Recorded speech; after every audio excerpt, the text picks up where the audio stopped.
কি গো গিন্নি, কি করছো তুমি? দেখো, ক্ষেত থেকে কতগুলো বেগুন তুলে নিয়ে এসেছি। ওরে বাবা, এতগুলো বেগুন দিয়ে কি হবে? এতগুলো বেগুন তুলে নিয়ে আসলে কেন? কি আর করব, বেগুনগুলো খাবো বোধহয়, সেই জন্যই নিয়ে এসেছি। নিজের ক্ষেতের বেগুন নিশ্চয়ই অনেক মজার হবে। আরে বেগুন যে রান্না করব, চিংড়ি মাছ তো থাকতে হবে বা অন্য কোনো মাছ। তাছাড়া কি বেগুন রান্না হয় বলো তো? আরে না না, কিছুই লাগবে না। এই বেগুনগুলো তোমাকে রান্না করতে হবে না। অন্যভাবে বেগুনগুলো ভর্তা করবে, তারপর ভাত খাবো। বেগুনগুলো দিয়ে গরম ভাত খেতে ভারী মজার হবে। তাহলে কিভাবে ভর্তা করব? এগুলো তুমি পোড়া দাও, পোড়া দিয়ে ভর্তা করবে।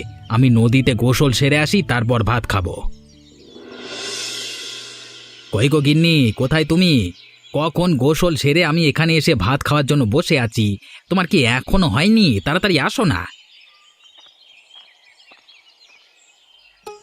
এ কি, তোমাকে না বেগুন দিলাম ভর্তা করবার জন্য, তুমি যে খালি হাতে এখানে চলে এলে। তা বেগুন ভর্তা কই, নিয়ে আসো। বেগুন ভর্তা দিয়ে ভাত খাবো। তোমাকে কি বলি, এখনো খালি হাতে এখানে এসে দাঁড়িয়ে আছো যে? এদিকে একটা বিশাল বড় কাণ্ড ঘটে গেছে। তোমাকে যে কিভাবে বলি। কি বিশাল বড় ঘটনা ঘটেছে, বলো শুনি। আমি বেগুনগুলো চুলোয় দিয়ে ভাতের পাতিল রাখতে ঘরে এসেছিলাম।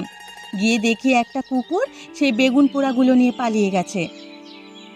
এসব কি বলছো তুমি? কুকুর আবার বেগুন খায় নাকি? নিশ্চয়ই তুমি মিথ্যে বলছো, অন্য কোনো কারণ হয়েছে। না না, অন্য কিচ্ছু হয়নি। আমি তোমাকে সত্যি বলছি, এই কুকুরটা বেগুন টপ টপ সব খায়। তুমি কি করছিলে? ভাতের পাতিল রেখে যেতে যেতে কুকুর বেগুন নিয়ে যায়। উনি এখানে বসেছিল, ও ওটাকে ধাওয়া করতে পারলে না? কিভাবে নিয়ে গেল বেগুনগুলো? এত শখ করে এনেছি, দুপুরে ভাতের সঙ্গে গরম গরম খাবো বলে সবকিছু মাটি করে দিল। কুকুরটাকে তাড়িয়ে তো কোনো লাভ ছিল না। ধরতে পারলেও ওই বেগুনগুলো আর খাওয়া যেত না। মেজাজ এমনিতেই খারাপ হয়ে আছে, তুমি আর আমার সাথে তর্ক করো না। এখনই যাচ্ছি কুকুরটাকে ধরে আচ্ছা মতো মার দেবো বলে। এত রাগ করো না, অন্য বেগুন থাকলে আনো, করে দিচ্ছি। তখন অন্য কোনো বেগুনের দরকার নেই। এখন আর এই কুকুরটাকে আমি দেখে নিচ্ছি। লাঠিটা কোথায়, দাও তো, আমি যাচ্ছি। সাবধানে, কুকুর যেন তোমায় আবার কামড়ে না দেয়।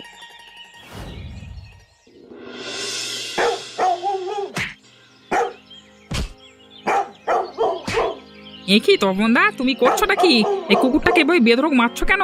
আরে কুকুরটা তো মরেই গেছে মনে হচ্ছে, তারপর তো দেখছি থামছো না, মারতেই আছো। হ্যাঁ, এই কুকুরটা আমার বিশাল বড় সর্বনাশ করেছে, ওকে আমি আজকে মেরেই ফেলবো। গ্রামের আর কোনো কুকুরকে আমি আস্ত রাখবো না, সবগুলো কুকুরকে মেরে ফেলবো ধীরে ধীরে। কুকুরগুলো বড় জ্বালিয়ে মারছে, দিনের পর দিন এভাবে তার সবকিছু সহ্য করা যাচ্ছে না। ও তো বোবা প্রাণী, ওকে এভাবে মারলে কি লাভ হবে তোমার? আরে আর মেরো না, ছেড়ে দাও। কি করেছে সেটা বলো। কি করেনি সেটা বলো তোমরা। আর ক্ষেত থেকে কিছু বেগুন এনেছিলাম, পোড়া দিয়ে ভর্তা খাবো গরম ভাতের সাথে। এই কুকুরটা সেই বেগুনগুলো নিয়ে পালিয়েছে, ওর জন্য আমি খেতে পারিনি। আরো অনেক ঝামেলাই করে বাড়িতে গিয়ে। যে কুকুরই হোক, আমার কোনো সমস্যা নেই। আজকে থেকে আমি কুকুরের বিরুদ্ধে, প্রত্যেকটা কুকুর ধরে ধরে মেরে ফেলবো। আরে না না, এটা করা উচিত হয়নি তোমার। দাও দাও, ছেড়ে দাও, কুকুরটা আর মেরো না।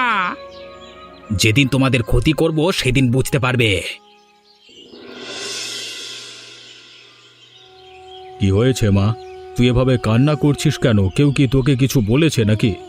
আমি গ্রামের মোড়ল, তোকে যদি কেউ কিছু বলে থাকে সেটা তুই আমাকে বল। এভাবে কাঁদছিস কেন মা? আমাকে কেউ কিছু করেনি। আমার কুকুরটা দেখো, আমার কুকুরটাকে মেরে কি অবস্থা করেছে। আমার শখের কুকুর। আসলেই তো তোর কুকুরটার এই অবস্থা হলো কিভাবে? কারা তোর কুকুরটাকে এভাবে মারতে পারলো? হ্যাঁ, আর ওরা মানুষ নাকি জানোয়ার? একটা বোবা প্রাণীকে কেউ কখনো এভাবে মারতে পারে? কে মারলো, তুই কি কিছু জানতে পেরেছিস? শুধু আমার কুকুর বলে বলছি না, যে কোনো কুকুরকে এভাবে কেউ মারতে পারে না। আমি গ্রামবাসীর থেকে শুনে আসলাম, তপনদা নাকি ইচ্ছে করে আমার কুকুরটাকে ধরে এভাবে রাস্তায় ফেলে দিয়ে গেছে। আমি গ্রামবাসীর থেকে শুনে আসলাম, তপনদা নাকি ইচ্ছে করে আমার কুকুরটাকে ধরে এভাবে মেরে রাস্তায় ফেলে গেছে। গ্রামের লোকজন এসে থামিয়েছে, না হলে হয়তো আমার কুকুরটাকে এ যাত্রা মেরেই ফেলতো। আরও বলেছে, এরপর থেকে যে কোনো কুকুর তিনি পেলে মেরে ফেলবেন। আমার গ্রামে থেকে ওই তপনের এত বড় সাহস কিভাবে হয় আমার মেয়ের কুকুরকে মারে? আমাদের কুকুরটা এত ভালো কুকুর, কারোর কোনো ক্ষতি করে না, সবসময় উপকার করে। সেই কুকুরটাকে ও এভাবে মারল? না না, আমি কোনোভাবেই সহ্য করব না। তপনকে অবশ্যই ওর কাজের শাস্তি ভোগ করতে হবে। ও অন্যায় করেছে, অন্যায়ের শাস্তি ওকে পেতেই হবে। চল মা, তুই এখনই আমার সাথে ওদের বাড়িতে চল, ওকে আমি গিয়ে মজাটা দেখাচ্ছি। চলো, না হলে প্রত্যেকটা কুকুরে ও মারবে।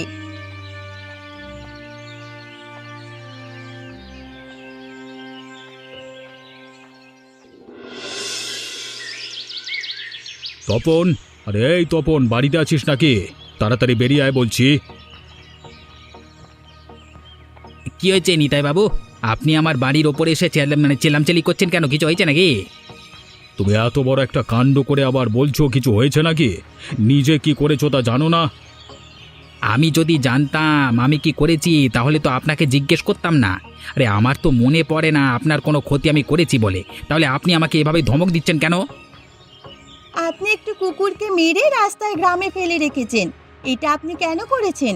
একটা বোবা প্রাণী আপনার কি ক্ষতি করেছে? কুকুরটা আমাদের ক্ষতি করেছে, আমাদের বেগুন নিয়ে পালিয়েছে, সেজন্যই ওকে মেরেছে। তাতে কি এমন হয়েছে শুনি?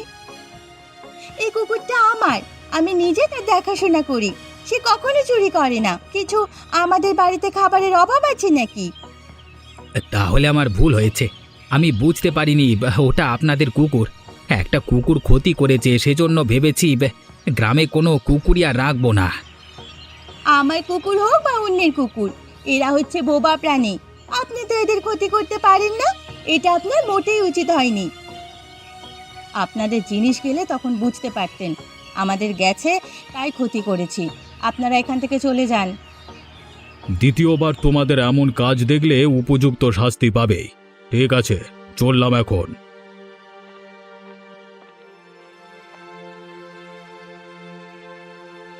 আমাদের ক্ষতি করবে একটা কুকুর, আবার কুকুর থেকে কিছু করতে গেলে আমাদের এবার হুমকি শুনতে হবে। গ্রামের মোড়ল হয়েছে বলে কোনো আইন কানুন নেই, নিজেই সবটা কিনে নিয়েছে এমন একটা ভাব। মোড়লের যে ভাব, তার চেয়ে তার মেয়ের ভাব আরো বেশি বোঝায়। আমরাই সকল অন্যায় করেছি। এত যখন তো কুকুরকে ভালোবাসে, তাহলে কুকুরের জন্য আলাদা একটা জায়গা করে নিলেই তো পারে। বলে আমাদের যে ক্ষতি করেছে তার বিনিমূল্যে টাকা দিতে হতো। আমাদের যে ক্ষতি করেছে তার বিনিময়ে তো টাকা দিয়ে যেতে হতো। যতবার ক্ষতি হতো টাকা নিয়ে নিতাম, তা না করে আমাদের আবার শাসিয়ে গেল। তুমি একদম ঠিক কথাই বলেছ। মোড়ল বলে তাদের অন্যায় আর মেনে নেব না। এই মোড়লকে আমি উপযুক্ত শাস্তি দেব, তখন বাবাগো বাবাগো বলে গ্রাম ছাড়া হবে। মোড়লের সাথে তুমি পারবে নাকি? তার লোকজন বেশি, তার কথাই গ্রামের মানুষ সব শুনবে। উল্টে দেখবে তোমাকেই এই গ্রাম ছাড়া হতে হবে। আমার মাথায় একটা ভালো রকমের বুদ্ধি আছে, তুমি আর আমি মিলে সেই বুদ্ধিটা যদি ঠিকঠাকভাবে করে নিতে পারি তাহলেই সকল ধরনের ঝামেলা মিটে যাবে। এই মোড়লও গ্রাম ছাড়া হবে, গ্রামবাসী আমাদের পক্ষে থাকবে। কি বুদ্ধি বলো তো? গ্রামবাসীর যত বেগুন ক্ষেত আছে আমি সবটা নষ্ট করে দেব। পরে তাদেরকে বলবো নিতাই বাবুর এই পালিত কুকুর এমনটা করেছে, গ্রামবাসীদের উস্কে দেব। তারপরেই কিছু আমাদের আর করতে হবে না, গ্রামবাসীরা নিজেই করে নেবে। এটা তুমি একটা ভালো বুদ্ধি দিয়েছো, রাতেই তাহলে করা যাবে। রাস্তার পাশের ওই পথটা দিয়ে সব সময় মানুষের যাতায়াত থাকে অনেক রাত পর্যন্ত।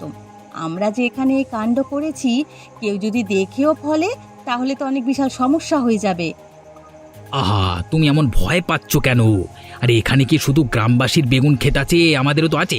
কেউ কিছু বলতে আসলে বলবো নিজেদের বেগুনের বাগানে কাজ করছি, তাতে মানুষের কি আসে যায়? মাঝে মাঝে না তুমি বোকার মতো কথা বলে ফেলো। ধরো আমরা অর্ধেক ক্ষেত নষ্ট করলাম, অন্যদের সেই সময় কিছু মানুষ চলে আসলো, এখন তুমি কি বলবে? সেটাই তো আমি বোঝাতে চেয়েছি তোমাকে। তোমাকে এত কিছু বুঝতে হবে না, এখানে এসেছি তাড়াতাড়ি তুমি বেগুন গাছগুলো নষ্ট করে দাও। যতটা পারো ততটা, যত ক্ষেত পারো নষ্ট করো, কোনো বারণ নেই। কথা বলে সময় নষ্ট না করে তাড়াতাড়ি যদি কাজটা শেষ করে চলে আসতে পারি তাহলেই তো আমাদের লাভ হবে। তুমি আছো সারাক্ষণ শুধু কথা নিয়ে। কথা নিয়ে আছি, এর জন্যই তো এখনো সুস্থ স্বাভাবিক আছো, না হলে তো কবেই তোমার দিন শেষ হয়ে যেত। এর আগেও আমি তোমাকে কতবার বাঁচিয়েছি, সেসব কি ভুলে গেছো? কতবার মানুষের জমি থেকে এটা ওটা চুরি করে এনেছো। তোমার মাথায় কি আসলেই কিছু নেই? এখানে এসেছি আমরা একটা কাজ করতে, ঝগড়া করতে নয়। বাড়িতে গিয়ে তুমি ইচ্ছে মতো আমাদের ঝগড়া করো। এখানে যে কাজটা করতে এসেছি মনোযোগ দিয়ে কাজটা শেষ করে দ্রুত বাইরের দিকে ফিরে চলো চলো। আচ্ছা, তাহলে বেগুনের গাছগুলো আমি নষ্ট করছি, তুমিও করে দাও। হায় হায় হায়, আমার একই সর্বনাশ হলো। ভেবেছিলাম এবার বেগুন বিক্রি করে অনেক লাভ হবে, সেই টাকা দিয়ে ছেলে মেয়েদের স্কুলে ভর্তি করব। ছেলে মেয়েগুলো কতবার করে বলেছে ভর্তি টাকা দিতে, বই কিনে দিতে পারছিলাম না। ভাবলাম এবারে বেগুনের টাকা দিয়ে ওদের সব আবদার পূরণ করব, কিন্তু কিছুই তো হলো না। সব এভাবে নষ্ট করে দিল যেন কারা। কোনো প্রাণী করলো না তো আবার। বিশাল বড় একটা লোকসান হয়ে গেল, স্বপ্নগুলো এক নিমেষে চূর্ণ বিচূর্ণ হয়ে গেল। হ্যাঁ, এত বড় লোকসান কিভাবে পুষিয়ে তুলবো সেটাই তো বুঝতে পারছি না।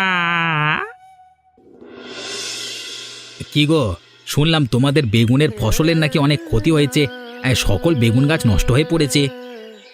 হ্যাঁ, তুমি সঠিক শুনেছ, এমনটাই হয়েছে আমাদের সাথে। তবে কারা এমনটা করেছে কিছুই তো বুঝতে পারছি না।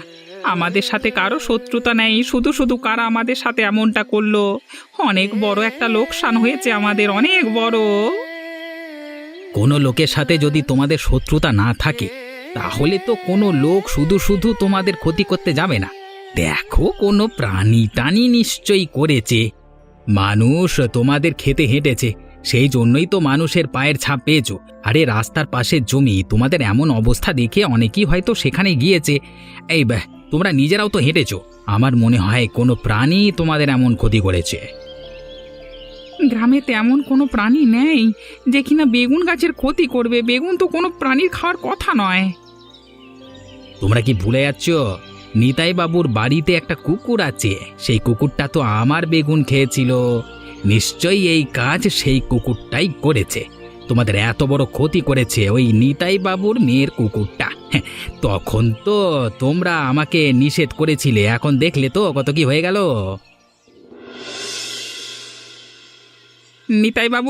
নিতাই বাবু বাড়িতে আছেন? যদি থাকেন বেরিয়ে আসুন, আপনার সাথে গুরুত্বপূর্ণ কথা আছে, তাড়াতাড়ি আসুন। কি হয়েছে? কি কে ওখানে আমাকে এমন ভাবে ডাকে? কি হয়েছে? তোমরা সবাই মিলে আমার বাড়ির সামনে এভাবে জড়ো হয়েছো কেন? আর এভাবে আমাকে ডাকাডাকি করছো কেন? ঘরের ভেতর কাজ করছিলাম, তোমাদের ডাকাডাকির জন্য বেরিয়ে আসতে হলো। এমন কি হয়েছে এভাবে এসে ডাকাডাকি করছো, আমাকে বলতে পারো? দেখেছো চোরের মায়ের আবার বড় গলা। একে তো দোষ করেছে, তার উপর গলাটা কত বড়।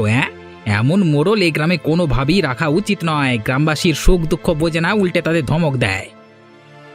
কি হয়েছে? কিছু বুঝে ওঠার আগে আপনারা যা ইচ্ছে কথা তাই বলছেন। আগে তো সবটা বলবেন। কি করেছে আপনাদের মোড়ল? আমার বাবা কি করেছে বলুন।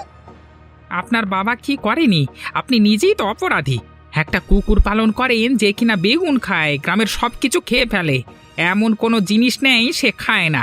ডিম থেকে মুরগির বাচ্চা, হাঁসের বাচ্চা সব কিছু খায়। এত কিছু জরিমানাকে দেবে এখন? আমার কুকুর যে বেগুন খায়, এসব কে বলেছে আপনাদের? সঠিক কথাই বলেছে, আমি নিজে দেখেছি এই কুকুর বেগুন খায়। আচ্ছা ঠিক আছে ঠিক আছে, যেহেতু অপরাধ করেছে সেহেতু আমি ঘর থেকে টাকা এনে দিচ্ছি, দাঁড়াও।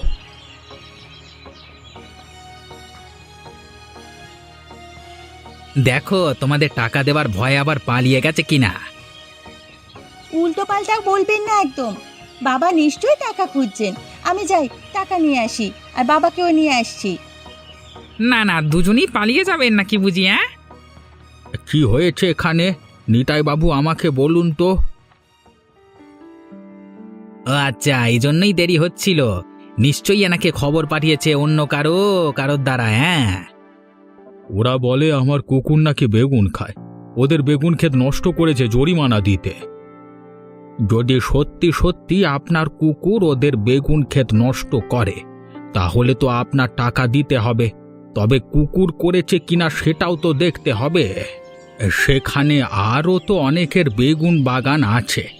একটা রাত অপেক্ষা করো। গতকাল যদি কুকুরে বেগুন খায় তাহলে তো অবশ্য আজ কেউ খাবে। গতকাল সকালে আমরা সবটা দেখব। যদি দেখি একই অবস্থা তাহলে তখন না হয় নিতাই বাবু জরিমানার টাকা তোমাদের দিয়ে দেবে। এটাই সঠিক কথা বলেছেন। আচ্ছা ঠিক আছে, তাহলে আমরা আরও একটা রাত অপেক্ষা করে দেখি। এই গ্রামবাসী, চলো চলো, আমরা সবাই যাই।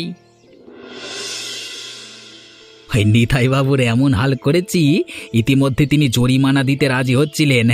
এর মধ্যে সেখানে রামনাথ বাবু চলে এলো, এই জন্য ব্যাটার জরিমানা আদায় করতে পারলাম না। তবে আমাকে তো ব্যাটা চেনে না, কালকে ওকে জরিমানা দিতে বাধ্য করব। আমি একসময় এমন করতে করতে গ্রাম থেকে বিতাড়িত করব কে। শুনলাম সেখানে নাকি বলেছে আজকে রাতে প্রমাণ হবে, কালকে সকালে নাকি সবাই এসে দেখবে। তাহলে তুমি কিভাবে প্রমাণ করবে যে ওই নিতাই বাবুর কুকুরটাই এমন করে? তা নিয়ে তুমি চিন্তা করো না, অবশ্যই আমি প্রমাণ করতে পারবো নিতাই বাবুর কুকুরটাই এমন করে। আমি নিজে তো সাক্ষী আছি। আগের মতো এবার রাতে গিয়েও তুমি আর আমি সকলে বেগুন নষ্ট করে দেব। আর এই গ্রামের লোকজনদের বাকি যেগুলো আছে সকালে সবাই দেখতে পাবে সবার বেগুন আবার নষ্ট হয়ে গিয়েছে। কে করেছে সেটা তো আর প্রমাণ হবে না, তখন বলবো কুকুরে করেছে, কিছুই তো করবার নেই। আমার কথায় বিশ্বাস করতে হবে তাদের। তোমার বুদ্ধি আছে, না হলে আগেই ধরা পড়ে যেতে হতো। আরে আমার তো অবশ্যই বুদ্ধি থাকতে হবে, না হলে নিতাই বাবুকে নাজেহাল করব কিভাবে? আরে মেয়েটাও তো তোমার সাথে বদমাইশি করেছিল। হ্যাঁ করেছিল, চাই এবার সেটার প্রতিশোধ নিতে। কোনো চিন্তা করো না, ওরা এখানে আসবে, তুমি ইচ্ছে মতো অপমান করবে, তখন গ্রামবাসীও থাকবে। তা তো অবশ্যই করব। তার জন্য রাতের কাজটা আমাদের সঠিকভাবে করতে হবে, বুঝতে পারলে তো? অবশ্যই রাতের কাজ ঠিকঠাকভাবেই করব।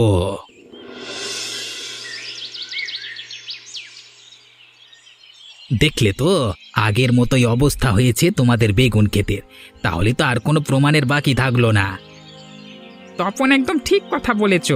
আরে রামনাথ বাবু এবার নিতাই বাবুকে জরিমানা দিতে বলেন। তোমরা থামো, আমাকে বলতে দাও। তপন, নিতাই বাবুর কুকুর ছাড়া অন্য কারোর কুকুর কি বেগুন খায়? না না, একদমই নয়। অন্য কুকুর বেগুন খায় না, শুধু নিতাই বাবুর কুকুরই এসব কিছু খেয়ে ফেলে। তোমরা সবাই তপনের কথা শুনলে, এবার আমি বলছি শোনো। গতকাল রাতে আমি নিতাই বাবুর বাড়িতেই ছিলাম, সেখানে তার কুকুরটা আমি বেঁধে রেখেছি। যেহেতু সে কুকুরটা বেঁধে রেখেছি, তাহলে সেই কুকুর এসে বেগুন খেলো কিভাবে? কি বলছেন আপনি এসব? তাহলে আরে মিথ্যে বলছে রামনাথ বাবু, তার লোক, তার কথা বিশ্বাস করো না। আচ্ছা ঠিক আছে, ধরলাম আমি মিথ্যে বলছি। তাহলে আর একটা কথা বলি, পুরো গ্রামের সবার বেগুন তো নষ্ট হয়েছে নাকি? হ্যাঁ, সবটাই তো আপনারা দেখছেন, দেখতে পাচ্ছেন না? তাহলে তপন, তোমার ক্ষেতের কি হয়েছে? তোমার ক্ষেতের কখনো তো ক্ষতি করলো না সেই কুকুর। আচ্ছা, আমাদের আর বুঝতে কোনো কিছু বাকি নেই। তপনকে এখনই এ গ্রাম ছাড়া করা হোক। ওর মতো দুষ্ট লোক এ গ্রামে থাকতে পারবে না। দেখলেন তো, বোবা একটা প্রাণীকে মেরেছে, আবার কত কিছু রটিয়েছে। এমনই মজার মজার গল্প দেখতে চাইলে আমাদের চ্যানেলটিকে সাবস্ক্রাইব করতে ভুলবেন না।